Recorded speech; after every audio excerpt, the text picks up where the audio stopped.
In today's episode of the People Podcast with CBN Israel, we speak with Kalman Samuels, the founder and director of SHVA National Center. Kalman shares the amazing story of his family's determination to change the game for people with special needs. How did they do that? And how has SHVA become an international model of therapy and inclusion that the world now follows? Kalman talks about all that and more on this episode. Let's take a listen. Really excited to welcome to the program Kalman Samuels. Thank you. I'm so glad you made it here for this interview because I'm very excited. I'm always very excited to talk about SHVA and your organization. But first, I want to start with your story. I want to go back to where you're from and how it is you ended up here in Jerusalem. How much time do you have? Well, let's flow. Let's see what happens. So the story begins some years ago. I'm 73, and I was born in Vancouver, Canada, on the west coast of Canada. Beautiful city, without a doubt, the most beautiful city in North America. It's pinned between the Pacific Ocean and the mountains, and wherever you go, it's nature, it's green, it's gorgeous. And I grew up in a Jewish family that was not religious, somewhat traditional, but in no way a religious family. And I grew up with my English name, which is still on my passport, Kerry, Kerry Samuels. Now it's Kalman. And I enjoyed school, and I was a very good athlete in many, many sports. So I enjoyed growing up in a place where all the sports were available to me. So I played soccer as a kid. I later played tackle football.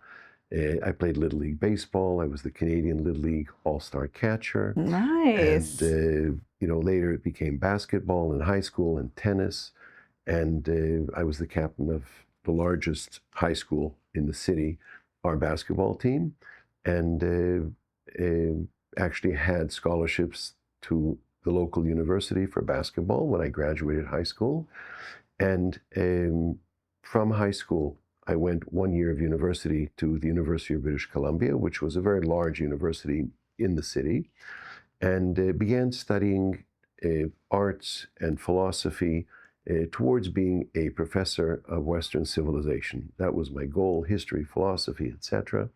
And after a year, I was on my way to France to study, and my mother asked me to stop for 2 weeks in Israel on the way, and I did. Wait, why? Why did she ask you to stop in Israel? We were very Jewish. They had been to Israel. We were Zionistic, and I had never been to Israel. Oh, wow, okay. So it was quite a distance in the 60s still. Mm-hmm. So I came for 2 weeks and had a wonderful time, sleeping on the beach in Eilat, hitchhiking, going around the entire country with a pack on my back.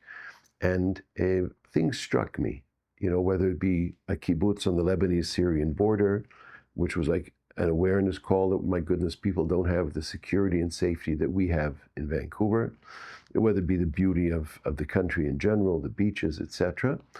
And I found there was something here that resonated with me, that I said, I have to find more out about this. It's not going to happen if I leave, so I'm going to stay another few weeks. So I stayed another 6 weeks, and I met different people, and one person said, come and study. We'll teach you very interesting things. You haven't studied. I said, well, I know it all, don't worry. But we studied various texts and various things that were of interest to me, and I realized, you know what? I better take a year and really get to the bottom of this, because I won't have an opportunity like this once I get into my studies. And I had scholarships, and I canceled them for a year, and my father, who was a successful lawyer, was more than agitated by his young son that I was postponing my studies, stepping out of line, as he said. In the course of that year, I studied very intensely, and by the end of that year, I had already become religious. I realized that the thing that's moving me here is the textual things and the religious. And I decided that I was going to stay and study. So I did, and I went from one place to another. And then I said to myself, look, if I was in India, I wouldn't be hanging out with Americans. I'd go see the real ashram. So I said, where am I going to find the real ashram in the religious world? I said, my grandparents came from Russia 120 years ago, and they spoke Yiddish. Let me go find a Yiddish-speaking, hard-nosed, ultra-Orthodox yeshiva. And I did that, and they were quite floored. They hadn't seen anyone like me. But I was like a fish in water. And I just, from 4:30 in the morning till midnight, I was just busy trying to get more and more educated in Talmud and in Hasidic thought and everything else. And I became ultra-Orthodox with all the clothing and everything that goes with it. And then one day they said to me, would you like to meet a young woman? And I said, well, you know what? That might be a good idea. And I was set up with a nice young woman, and it turned out to be an extraordinary young lady who 8 months later, we got married. Her name is Malki. And we began having our own family, and I studied to be a rabbi for 7 years and took out a serious ordination, a smicha as they call it, and thought that that would be my calling. And our second child, Yossi, was taken to the public health center in Jerusalem, where everyone in Israel gets their vaccinations. Mm-hmm. At what age was he at He this was time? 11 months, Mm-hmm. and he had already had vaccinations. Yeah, and this was just the routine. The next in those round. It was called a triple vaccine, DPT, diphtheria, pertussis, and tetanus. Mm-hmm. And he had already had one. This was another one. And when he got the vaccine, he had a very bad reaction on the spot. They told my wife not to worry, give her a little bit of aspirin, what have you. She came home. And by the time I came home at 7 o'clock from my studies, Malki was hysterical, that his eyes are shimmering, he's not responding, he's absolutely non-responsive. And we called a doctor, pediatrician, and she said it looks to be the beginning of a virus. So we waited a day or two, and she says, well, now maybe we'll give antibiotics. And 4 or 5 days went by with this going from bad to worse, with his nose becoming full and just not a pretty sight. And we got to go to a neurologist, and the neurologist spoke to us for 5 minutes and in horror said to us, did this child recently have a DPT vaccine? And we said, yes, doctor, that's when it started. This wasn't there was no internet. Gosh. The knowledge of these things was not out there. Right. The trust everyone had in doctors was ultimate. I mean, this was the ultimate authority. And from that point, she didn't speak to us. She just sent us down the hall to check his eyes out. The man there, the doctor, checked his eyes out, wrote a report and sent it back to her. No one would talk to us. And then she says, well, come in the next day to do, oh my goodness, forget the name, the electronic little things on the head. Echocardiogram, no. Whatever it is. Yeah, I don't know. It's checking out the And after that, she said, he looks fine, come back in 4 weeks. And I went home. For that test, I was alone. And my wife says to me, Kalman, is she nuts? This child is all right? This is what she's telling us?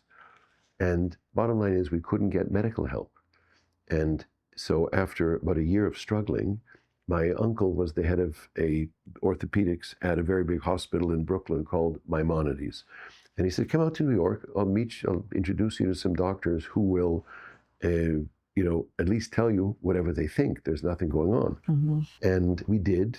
And we thought we were going out for 3 weeks. And we realized very quickly that the doctors said, the first one who checked his eyes, a neuro-ophthalmologist, said that your child will never see again.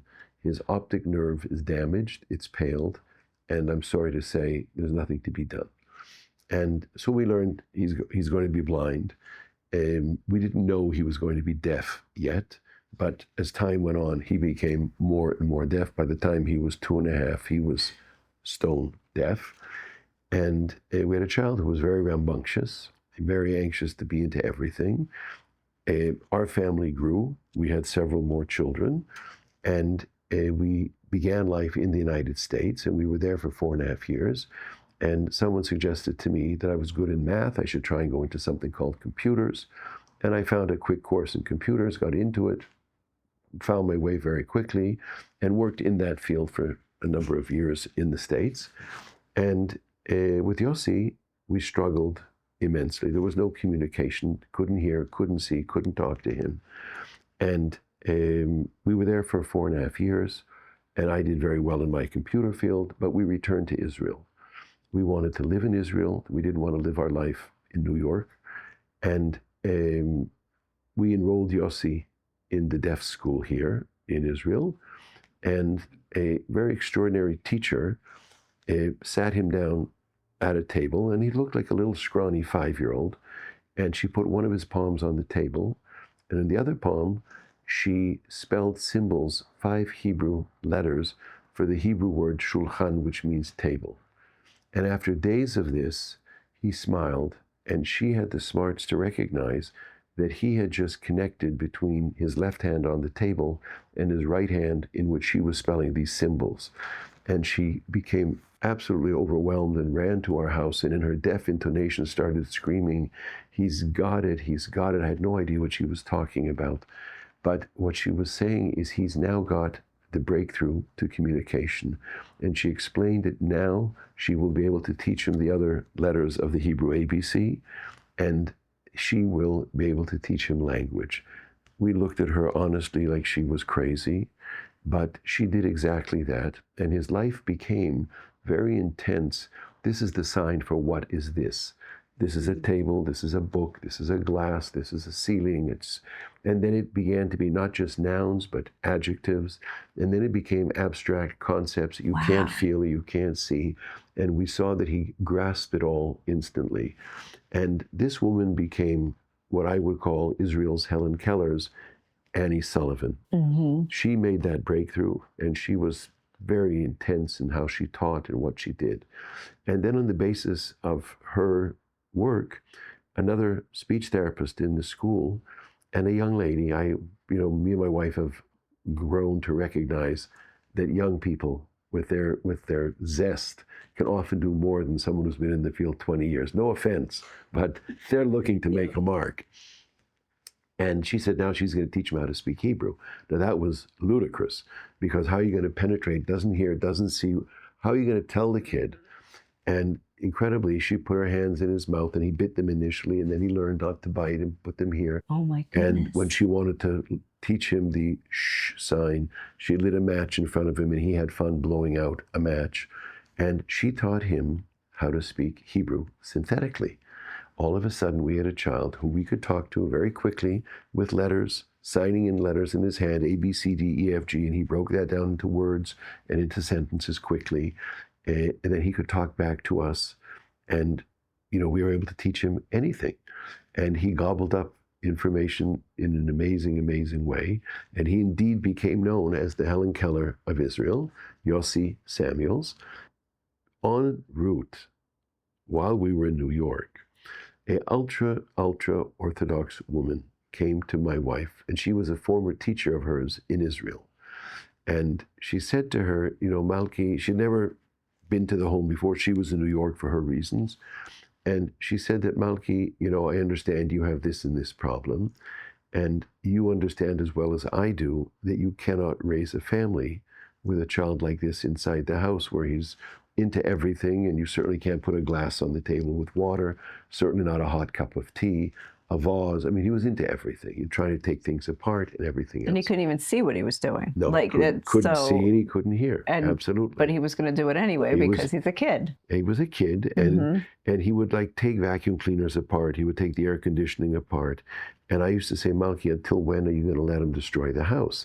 And she said, if you take that away from him, he has no chance. Oh. If you allow him to investigate and feel the air and go into it, so I'll buy another vacuum cleaner, I'll get another appliance, but don't take away from him the incredible curiosity that he just wants to understand the world.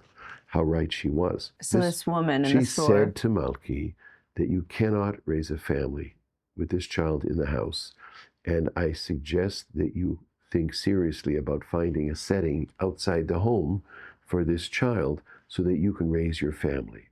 And Malki looks at her and says to her, and you have to understand the pose. I mean, this woman was dressed to the hilt with her hair covered and with, the ultimate Orthodox. And Malki says to her, half her age. This woman was well known and 50 years of age, a great educator. And here's Malki, a little upstart of maybe 23, 24. And she says to her, you know how much I respect you, but you do understand that you have a problem. And she says, like, what's my problem? She says, you don't believe in God. I mean, that's like saying to Bill Gates, you're broke. Wow. What else does he have? So the woman was taken aback. And Malki says to her, what exactly are you telling me?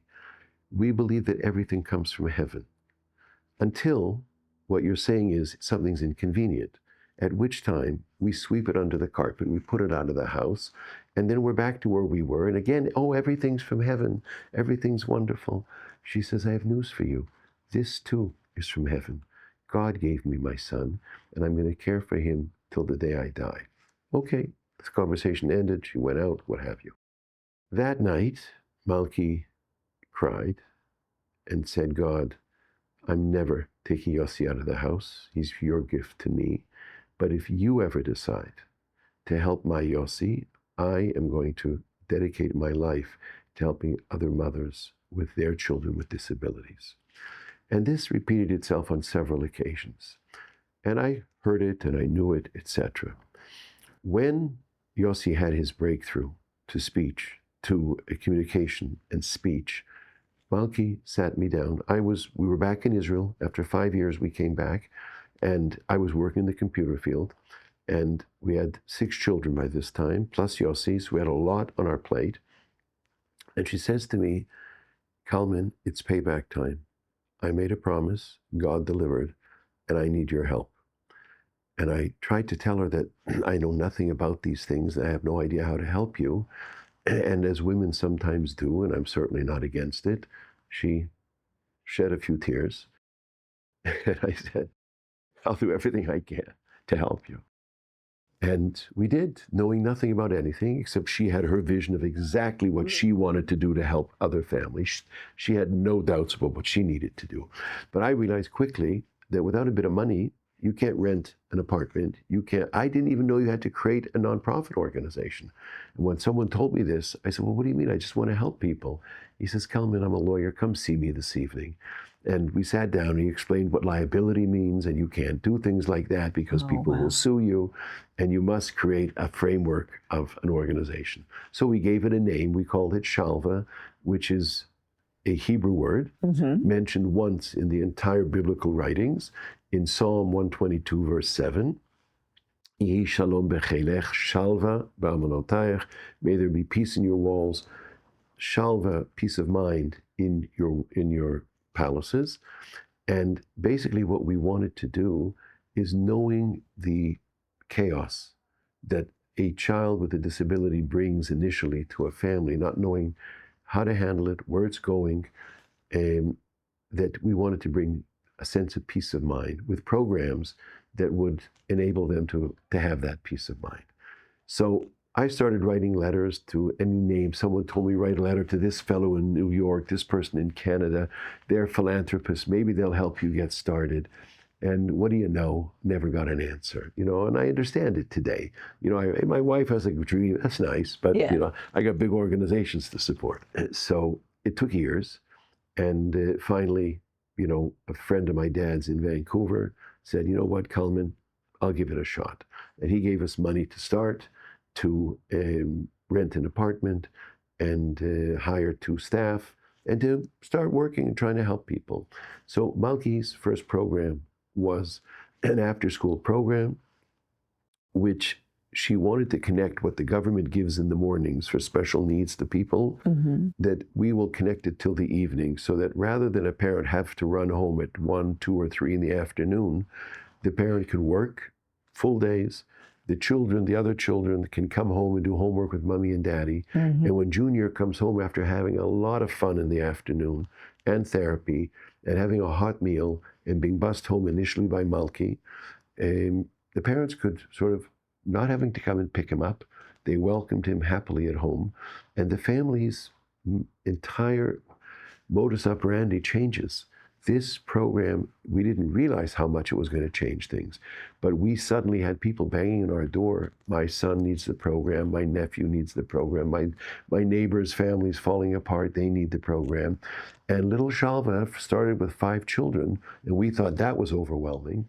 And I continued to work for the next 14 years, and began to grow in leaps and bounds. And it went from one garden apartment duplex to another garden apartment duplex next door. And then we realized we had to build our own, and we ultimately built a beautiful center, which was 18,000 square feet. And it was literally, much of it was hewn out of the mountain by Malki. You know, it was like, it wasn't designed to be that big, but she just took the space and made it work, and put in an enormous amount of color and art, and clean as a whistle from day one. And it grew also. And it grew from 100 to 200 to 400 to 450. And at some point in 2005, the government came to us and said, look, we recognize the needs. And by the way, the programs had grown now around the clock, not just an after-school program. And the programs had grown to overnight respite every night, weekend programs, a program for new mothers who just gave birth to a baby called Me and My Mummy, in which once a week, every day of the week, different mothers came in. And in that morning that they came in, they got 5 therapies with their child, teaching mommy how to work with her child, making her comfortable from birth on. And all the hospitals had pamphlets saying, you're not alone, call SHVA. And that grew into daycare, that grew into preschools. And in 2005, the government came and said, look, we need to get a lot of kids into your programs, and you don't have room. If we give you a very big piece of land, would you build a very big center? And, you know, I was sort of not sure of the whole thing. I mean, we were overwhelmed with what we did. But when we saw the size and the placement of the land in the heart of the city, we realized that this, in our view, wasn't from them, it was from heaven, that's saying, get up and do something. So we did, again, not knowing what we're going to do and how to do such a thing of such scope. But, you know, many years later, $70 million later, 60 million of which came from the private sector, the government gave us 10. And we completed what's called the SHVA National Center, which is in the heart of Jerusalem.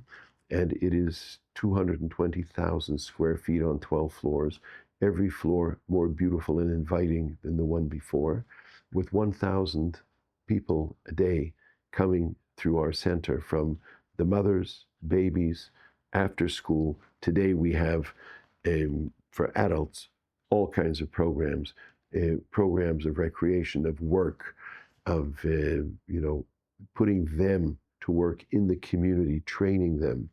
And then, of course, we have apartments, living apartments in the city. I think we're on our 18th right now, 6 young men or 6 young women in each apartment. Each one is spectacular. It's beautiful. SHVA's calling card is the quality of our work. It's heads and shoulders above what anyone has ever seen.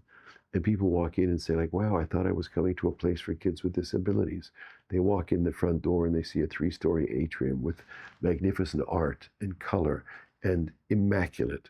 And, you know, we're now in our 9th year in that center. And people who visit always say, like, how old is the center? 3 months old, 6 months old? I say, no, we're in our 9th year. And, you know, quite frankly, they can't believe it. So we love to bring people in. And to that end, we have probably the best Italian cafe in the city on the premises.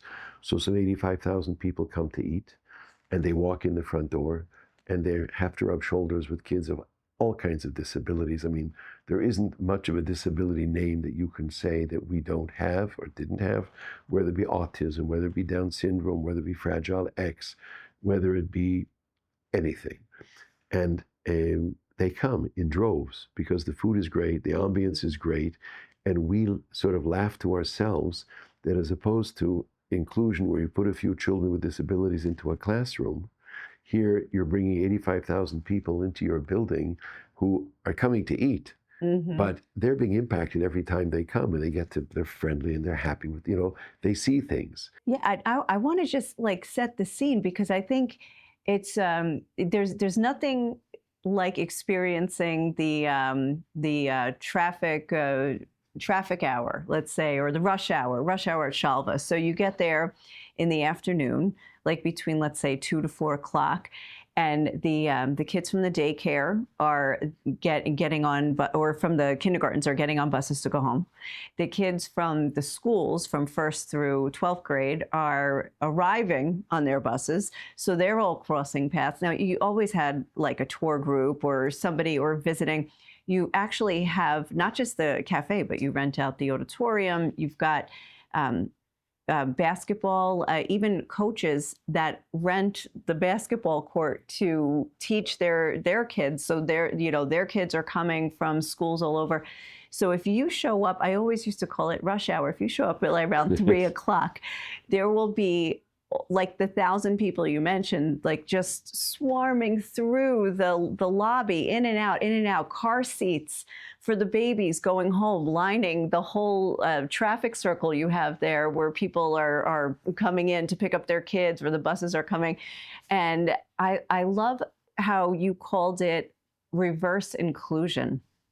And it's, even the first 3 floors are glass.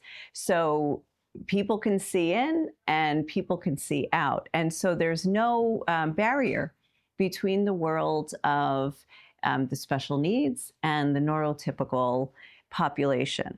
And I love that you broke down those barriers and that you've got people coming to you just as the kids are going out. And it's one of the best models around. When I need a boost, I often just go to the main lobby and stand there in the side and just watch and get the vibes, because SHVA rocks. It's like, yes. It's just totally, the energy levels are totally amazing. And so often kids are coming to me, Kalman, with a high five, whatever it might be. But it's just, as you say, of all ages are coming and going. And we have created what's called the Shalom Institute. And the Shalom Institute is something where we've always shared what we do, but we formalized it during COVID, when we learned with everybody else how to use Zoom. And it's a tool that enables us to go global very easily. So we're helping people today all around the world. We helped set up a center in Siberia. We helped set up a center in Mauritania, in the south of Africa. We have set up centers in the United States. I mean, not that we have set them up. There are people who want to set them up, but we have helped facilitate, and they've incorporated elements of what we do in their centers. We're now setting one up in Brazil. And it's really quite astounding, the impact that this little place that started with 5 kids. My wife she once joked, and I said, be careful of that joke. She once said, someone said to her, like, how did you do this? I mean, you have no professional training. She built all the buildings, the architecture with professional architects, but there's nothing that is not her touch and her design. And people come from all over the world to see it. About another 85,000, 90,000 people a year, all told. About 170,000 people a year go through that building from all over the world to see it, feel it, touch it. And she said to this person, tongue in cheek, she says, as I remember in the Bible, Noah built the ark. And he seemed to save the world. And he was an amateur. Mm-hmm. And down the road, great professionals built the Titanic. It didn't do too well. So it's not always, good point. Not always that an amateur can't do something. Very good point. And by the way, most of our staff is professionals. We have great respect for them.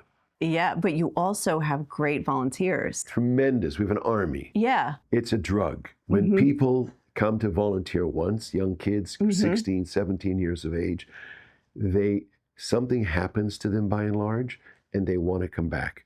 So most of them come back once a week when they're in high school. And it is it's just something that makes them feel good. It elevates their soul. And there's nothing like volunteering and helping another to make a person of any age just feel better. He doesn't always understand, why do I feel so good? But that's part of the mechanism. That's amazing, because then you're also changing the perspective of the next generation. So there's a lot of inclusion work going on. But I want to go back to what you were saying about how you've exported this model to different parts of the world. But that actually started many years ago. I mean, venture to guess more than 20 years ago with your respite program, when a mega church in Virginia Absolutely. wanted to learn about the respite program and sent a team to Jerusalem. Absolutely. Tell us about it. It's so funny now that you mentioned. I'm trying to think of the name of the church. The church, slipping. I don't remember, but it was McLean. It was McLean Church. McLean, yes, McLean Bible, and it McLean was Bible Chapel, a massive, massive church in McLean, Virginia. And the pastor heard about us and asked if he could send 5 people, and we would train them so they should see what they can do, because they had an interest in creating programs for people in their community with disabilities. And they came. And when they went back, it was very clear to them that the program that they could best do and start doing would be a overnight respite program for people in their community with kids with disabilities. And they called it Jill's House in honor of the pastor's daughter who was with disabilities. And it's still around, still flying high. I actually got to visit a couple years ago when I was in the DC area. I was in touch with one of the people that came here, and she invited me to come visit. So I got to see. It's an amazing facility. Yeah, but that's one of many. Another couple visited in the old center, and they visited, and I gave them a tour. And the woman became emotional, asked if she could just talk to me privately. So we sat down in a corner in a room, and all of a sudden she burst out crying, and she says to her husband, these people were from New York. She burst out crying, and she says, he doesn't know anyone, and he doesn't have money, and look what he's done. You know people, and you have money, and we can bring our son home from Boston. They had a child who was severely disabled and in some wonderful center in Boston. And as a result of that visit, I worked with them, and they opened up a center in New York for kids with severe disabilities who couldn't be at home, but they didn't want them in another city. They wanted them nearby. And it opened up with them arranging one 3-story house and for 3 kids. And today the community is already taken over. Their child has grown up, and it is a very significant center in New York City for these kinds of kids who cannot live at home because their medical needs are too difficult. At the same time, they wanted them nearby. So yes, many centers have opened up. Wow, that's amazing. The more you hear, the more you realize there's needs out there for so many. The needs are everywhere. It's universal. Yeah. No one is free. And you, SHVA has grown, not just in size, but also you've, let's say, aged with the children. Like your programs, you started with the after school program, but then you went back to the, Me and My Mommy for the early intervention for babies, for infants. But then now you have the vocational training, even for SHVA graduates. Totally, hundreds of graduates. Amazing. They're there from 8 to 4 every day. Those we can train and put them into the community, they're in the community.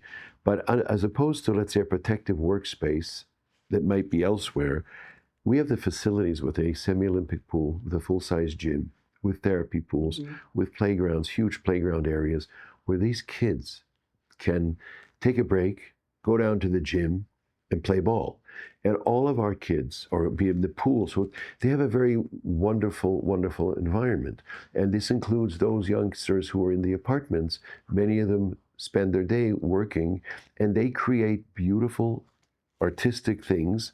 The young girls, some of them create beautiful necklaces and jewels. And we have a store on the premises that sells their work, and they get the money from what they have made. So they have a sense of being very productive. And we can talk about inclusion from today till tomorrow. Until you don't bring that child to a situation where he feels that he is a contributor to society, he's never going to feel great. We saw this with my son, Yossi, when he's a freak for cars, and he identifies cars by the door handles. Yeah. And he's like, there's not a car model that he doesn't know. And he began working in the electric car company in Israel, and then he moved on to another place to work. And when people speak to him, one of the first things he will always say is that I work at this and this well-known place. And we realized how important that is to him and how important it is to everybody that I'm a man of the community. I'm one of you. I'm working and I'm contributing. And that, I feel, is like the ultimate goal of inclusion. All right, now I want to talk about October 7th, 2023. So the war catches everybody unaware, including your organization. You know, you probably were on break. It was a Shabbat anyway. And then activities should have resumed on October 8th. So tell me about how first of all, how it hit you guys, because I know it also hit you guys personally. And so I want to hear about that. And then we'll talk about how you deal with the kids and the war. October 7th was a Jewish holiday. The Simchat Torah, the joy of the Torah, was also Shabbat. And SHVA was packed with 100 youngsters who every Simchat Torah, on the day of rejoicing, it's the end of a long holiday of Sukkot. Parents are a little bit exhausted. We take the kids and we have an amazing, happy occasion. So SHVA was in fact packed. Like everybody else, we were in shock.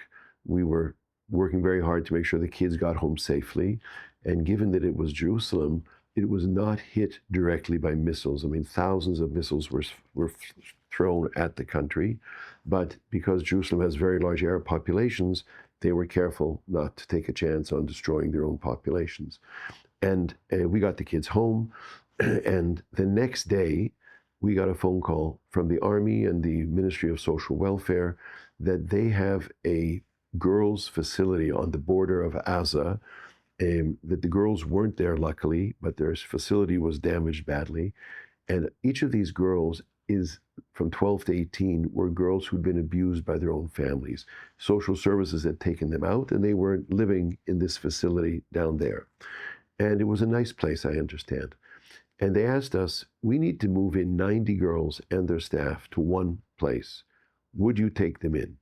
And we said on the spot, yes. And on our 4th floor, it's an enormous floor, we have approximately 90 beds for respite. And it looks like a beautiful spa and a hotel. It's beautifully done. And they began coming the next day. And we were told it'll be for 3 weeks.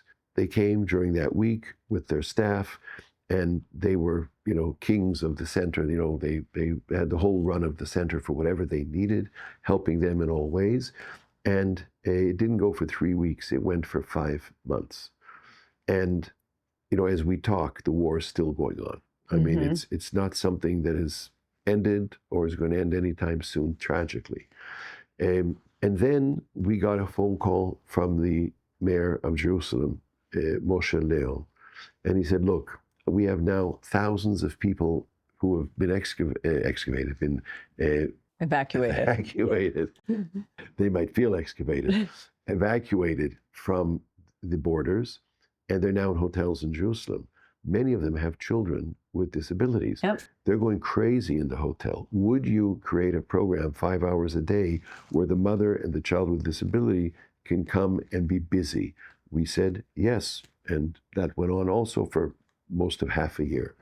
And then we got a phone call that a very large community in Gaza, where the terrorists did not get in, but they couldn't be there because it was a war zone, they were all evacuated to a hotel nearby.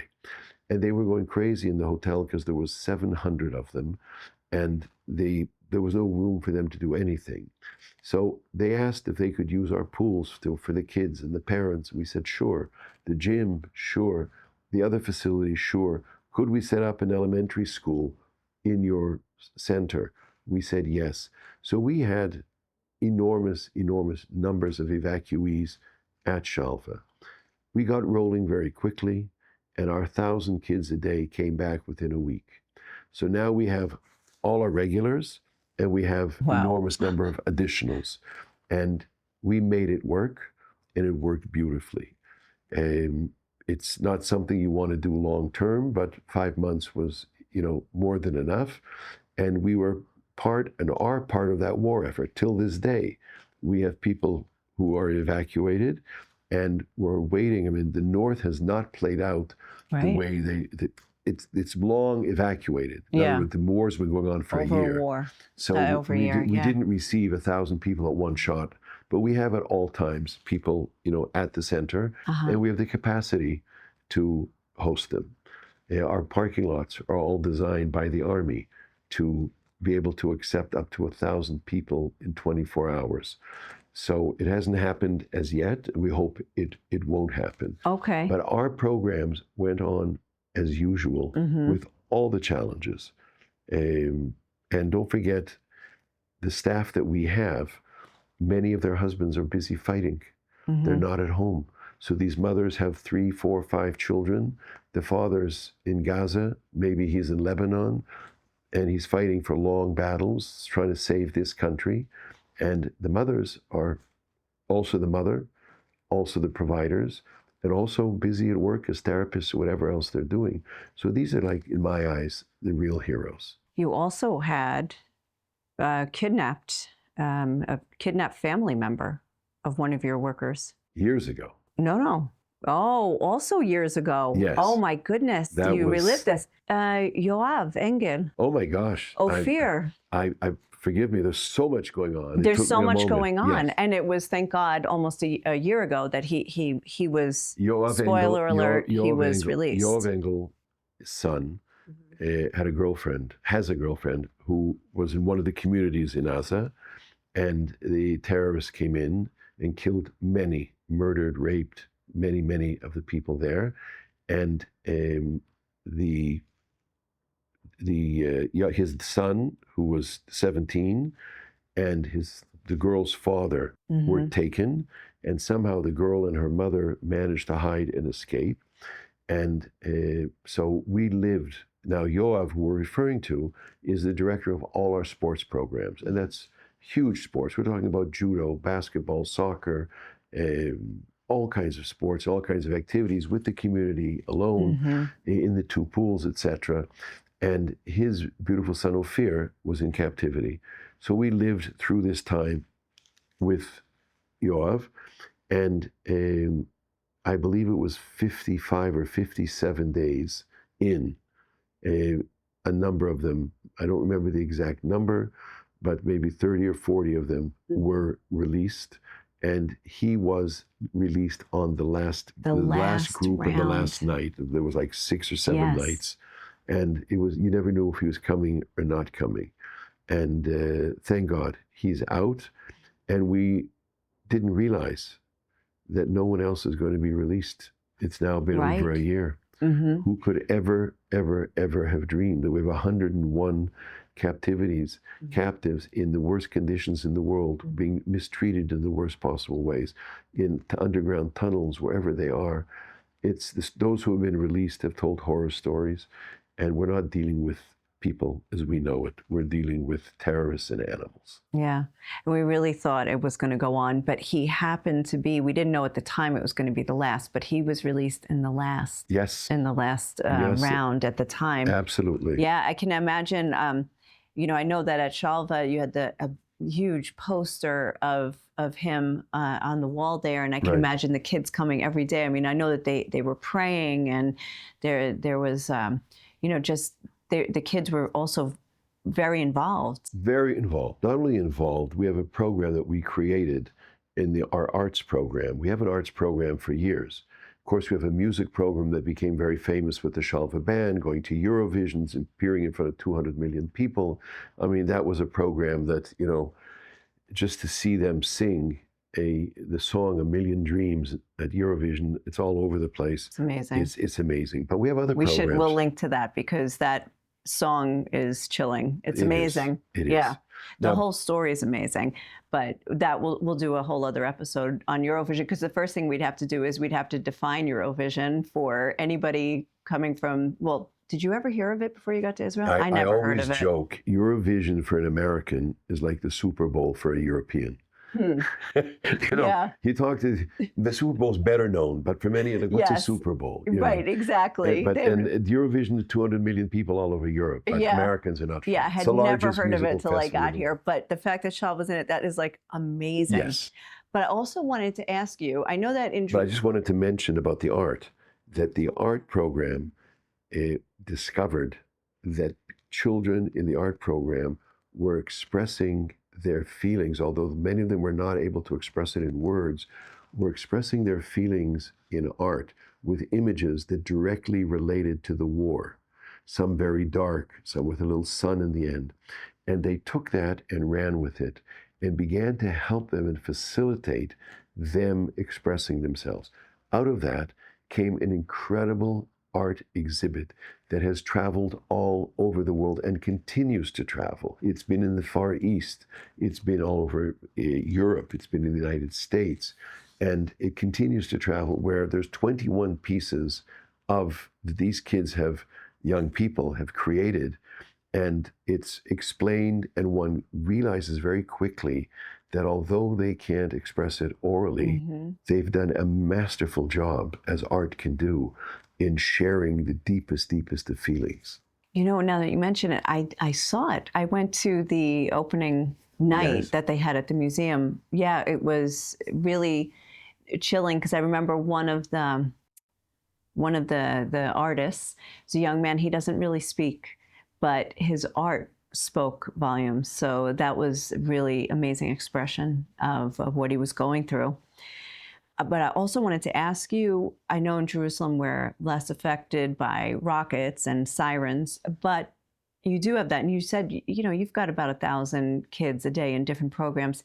How do you get them to the bomb shelter? How do you get that many kids, some who really need assistance, many who really need assistance, to safety? So I do want to just say one little thing before that I mentioned that we have not been hit by missiles per se, but we have tragically had great losses at SHVA, where husbands, brothers of staff people have been killed in action.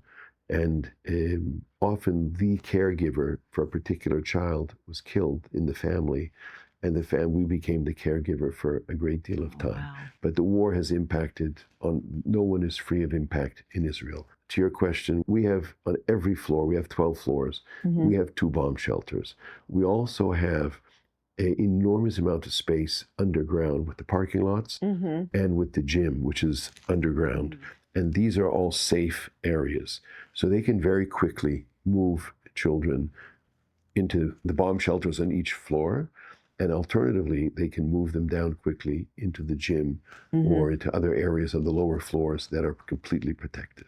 So I also want to ask you, because we're sitting here at CBN, what is it like to work with Christians? And when did it start? You've worked with that church, you know, just by giving the respite center, advising how to make a respite center. What's it like to work with Christians? It's wonderful. I've worked with Christians from day one. And, you know, it's like everybody is created in the image of God. So we have religions that differ sometimes in their details, but in their core beliefs, as I've said many times. Someone once asked me how I worked with a particular very, very fire and brimstone Christian pastor who we became best friends. And I said, well, you know, the fact of the matter is we believe in a creator. We also both believe in the fact that creator knows what's flying down here. And we also believe that creator not only knows what's flying, but he gets involved. So we have sort of major core beliefs that we share. The details, we didn't get into the details. The details we leave for somebody else. We look what the commonalities are, what we have in common, and that enabled us to never have an issue of any kind. And we've served everybody from the entire spectrum of Israel. We serve, first come, first serve. And we don't care, and we've never cared about ethnicity, about religious beliefs, about financial ability. No one's ever been refused because someone couldn't pay something that SHVA asked for. There's no such thing. And so it's amazing. Yeah, and it's also amazing to share the support we enjoy from Christians. It's not a one-way street. It's not that just SHVA serves. SHVA over the years has been gifted by CBN, especially in the most generous of ways. And we've been friends with key people at CBN who've done, a lot of interviews and stories over the years, and also very generously help SHVA. SHVA needs gifts from the private sector in order to survive. There's some government funding, but yours truly has white hairs for a reason. And, it's something that people from every background love to support. That's a long road from the ultra-Orthodox yeshiva all the way to here, where you've got this crossroads of cultures, religions, and everybody walking through your doors now. And it's interesting, but even the ultra-Orthodox, those who are involved with work, not just of teaching, but of general work, there's a lot of them out there with wonderful institutions. Many, many of them have developed deep friendships with the broader world, as is only happens. So if you're busy studying in a corner, that's fine. But when you go into the bigger world, it's a big world out there. And, in spite of what we see, it's a wonderful world with a lot of wonderful people. So also, and I always used to notice this, like even in my personal relationships, these children who have special needs are sort of the common denominator. So we mentioned that you work with Christians, but along came the Abraham, and of course, by the way, I know, SHVA accepts also, it doesn't matter your ethnicity. There's Muslim kids, there's Christian kids, there's Jewish kids, they're all learning together. Along came the Abraham Accords in 2020. And pretty soon after that, you were also working with the United Arab Emirates. I think that is the best result that came out of this normalization between Israel and the Gulf states. I think it was the working together with for the betterment of people with special needs. It's without a doubt, you're not the only one to notice that. Even the foreign ministry has said that the most incredible common denominator and binding factor is not just business, but it is education and special needs, because we all struggle with the same struggles. And people, at the end of the day, are people, and people want to better whatever they're doing in this field for their children. They want to do better, and we can learn from others. It's not a one-way street. There are things that are being done in the Emirates that are really amazing, and humbly we understand, wow, we can learn from that. And there are things that we're doing that they can learn from it. So of course things are a bit on the back burner in the last year, of course, but the connections are there, and I have no doubt that they will continue, God willing. I love how in the UAE, what they call people with special needs or disabilities, that's not the word they use. No, they use people of determination, that these are people who struggle and fight to get through life in a way.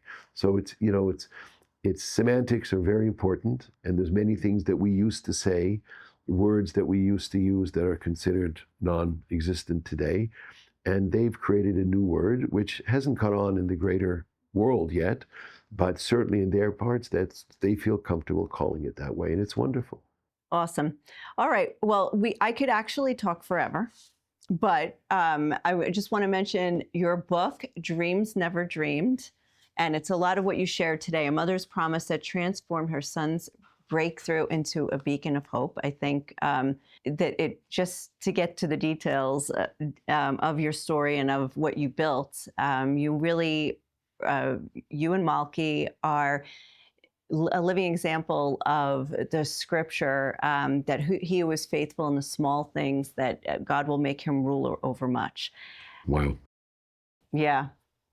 So thank you so much for being here. Thank you for sharing about SHVA and your own personal experience, and where this was just an amazing conversation. Thank you so much. Nicole, thank you. And I welcome your visitors when they're in Israel to please come. If they have any interest in the SHVA Institute being of help to them in their communities, please, whatever it takes, let them be in contact with us, and we'd be delighted to help in any way we can, humbly so. Yeah, no, this could be a great connection for people out there, whether you have a program in your church or in your community, and you want to also help the children among you, or give them programs with special needs that would give SHVA to the parents, which Absolutely. would be peace of mind, so they could go about their business and the kids would be taken care of. This would be a great connection. Absolutely. That's what we're here for. All right. I invite everybody to connect. So Thank you. Thank you so much. Thank you, Nicole. It's been delightful.